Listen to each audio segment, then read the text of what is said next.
Kelvin Ronald Verdonk, lahir 26 April 1997, adalah pemain sepak bola profesional Indonesia yang bermain sebagai bek kiri untuk klub Eredivisie, NEC, dan Tim Nasional Indonesia.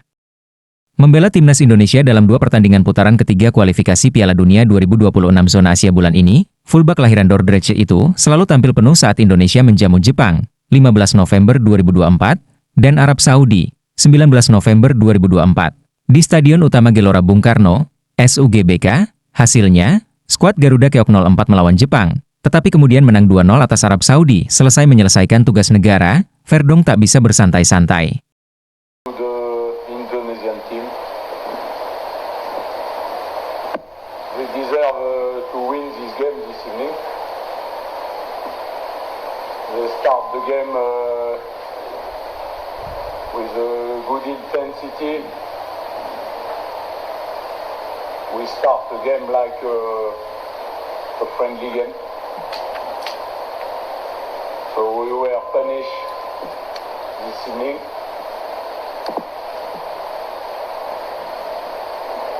So I repeat once again, I accept this challenge. So I have to assume my responsibility this evening.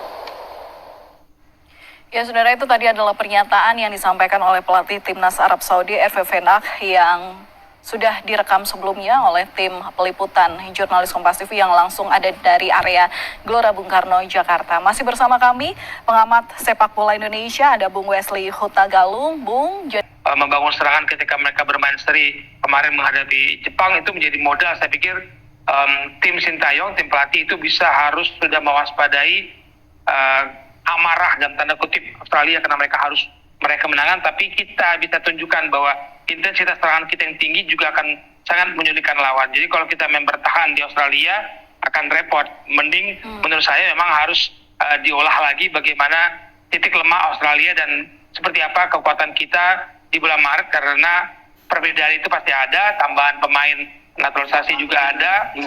Titik lemah serangan kita mungkin akan bisa menjadi mendapatkan peningkatan dengan kehadirannya Ole di situ. Ini datangnya pemain naturalisasi baru oleh Rockmany, ini tentu kan juga artinya chemistry itu harus diciptakan. Nah, pelatihan yang seperti apa idealnya yang harus dilakukan oleh Sintayong ataupun juga peningkatan chemistry daripada para pemain, ini gimana, Bung?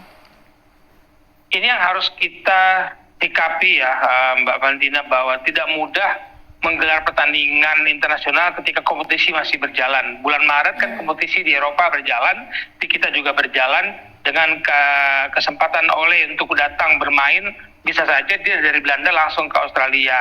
Karena jeda waktu pertandingan kompetisi dengan laga internasional sangat pendek. Nah, apakah ada pertandingan uji coba yang dimiliki oleh Sintayong untuk mencoba meracik strategi baru, membangun chemistry? Seperti halnya dia tidak punya chemistry, dia tidak punya waktu untuk mencoba chemistry Kevin Dix kemarin di laga lawan Jepang. Apakah Ole punya kecepatan? Karena tanpa chemistry, tanpa saling pengertian, tanpa kebiasaan bermain bersama, itu tidak mudah membangun serangan yang saling membangun pengertian di lini depan, apalagi pertahanan Australia cukup bagus. Jadi waktu yang dimiliki STY itu tidak semudah orang bayangkan ada pemain baru datang lalu tiba-tiba menjadi kekuatan yang sangat berbeda dan menguntungkan. Belum tentu. Kalau nggak cocok mainnya gimana? Oke. Tapi kalau melihat daripada peluang Indonesia, ini gimana? Apakah semakin terbuka luas untuk bisa lolos ke Piala Dunia 2026, Bung? Saya pikir kita punya peluang dapat poin. Kita masih menghadapi Australia, oke, di kandang lawan, tapi kita menjamu Bahrain di bulan Maret, lalu di awal pertandingan di 2 pertandingan di bulan Juni kan kita menjamu Cina dulu, baru kita away ke Jepang. Lupakan pertandingan away di Jepang, kumpulkan poin sebanyak-banyaknya. Kalau kita bisa dapat paling tidak, ya moga-moga dapat 7 poin, lumayan, karena persaingan di bawah kita ini juga cukup seru. Semoga, tadi saya katakan semoga Bahrain tidak bisa menang atas Australia nanti malam, dan kita dapat, moga-moga dapat 7 poin nih. 1 poin di Australia, 3 poin menjamu Bahrain di bulan Maret, kemudian di bulan Juni kita ada 3 poin lagi ketika kita menjamu Cina. Oke, latihan yang makin kenceng, peningkatan chemistry yang harus terus ngotot, ini yang harus terus diterapkan oleh pemain timnas Indonesia. Kemenangan malam ini bukan menjadikan timnas Indonesia bisa jumawa, tapi justru menjadi bumbu semangat supaya latihannya juga tetap kencang ke depannya. Terima kasih atas insight yang sudah diberikan, Bung Wesley Hutagalung, pengamat sepak bola Indonesia. Selamat malam, selamat beristirahat.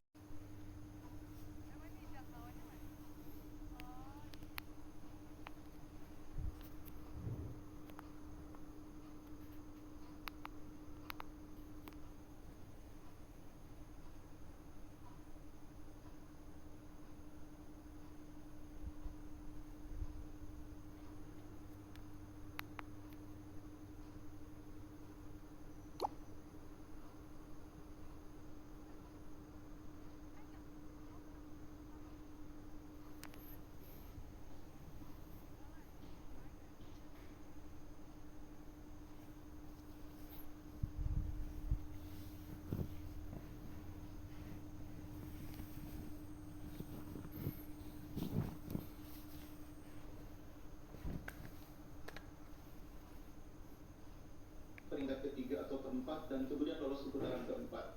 Dan langkah itu memang agak sedikit tersendat ketika kita dikalahkan oleh China. Kalau kalah dari Jepang itu jauh kita sudah perkirakan kita masih kalah dari Jepang. Tapi kalah di China itu memang agak sedikit di luar perkiraan. Nah hari ini kita mengalahkan Arab Saudi itu juga masih dalam perkiraan kita. Dan kalau hari ini kita sudah bisa mengalahkan Arab Saudi, harusnya dengan cara yang sama kita bisa mengalahkan Bahrain, bisa mengalahkan China di dua pertandingan home berikutnya. Dua kemenangan di laga home berikutnya itu adalah pintu dan tiket kita untuk masuk ke putaran keempat. Jadi sekali lagi memang ini grup yang sangat ketat, di mana 4 negara yang ada di peringkat di bawah Australia dan Jepang nanti akan sangat ketat peluangnya, akan sangat ketat persaingannya, dan sama-sama masih punya peluang lolos. Hari ini mungkin kita ada di peringkat ketiga, tapi sesudah pertandingan berikutnya ketika kita away, belum tentu nanti kita masih ada di peringkat ketiga. Tapi bukan berarti begitu turun peringkatnya, kita tekan lagi tim kita. Gak apa-apa, persaingan ini masih panjang, masih ada 4 pertandingan lagi, jadi jangan tergesa-gesa membuat penilaian. Oke, Bu, apakah tiket kemenangan dari timnas Indonesia nanti melawan Cina itu apa hal koreksi yang dapat Bung berikan pada berkaca dari pertandingan sebelumnya melawan Cina, Bu?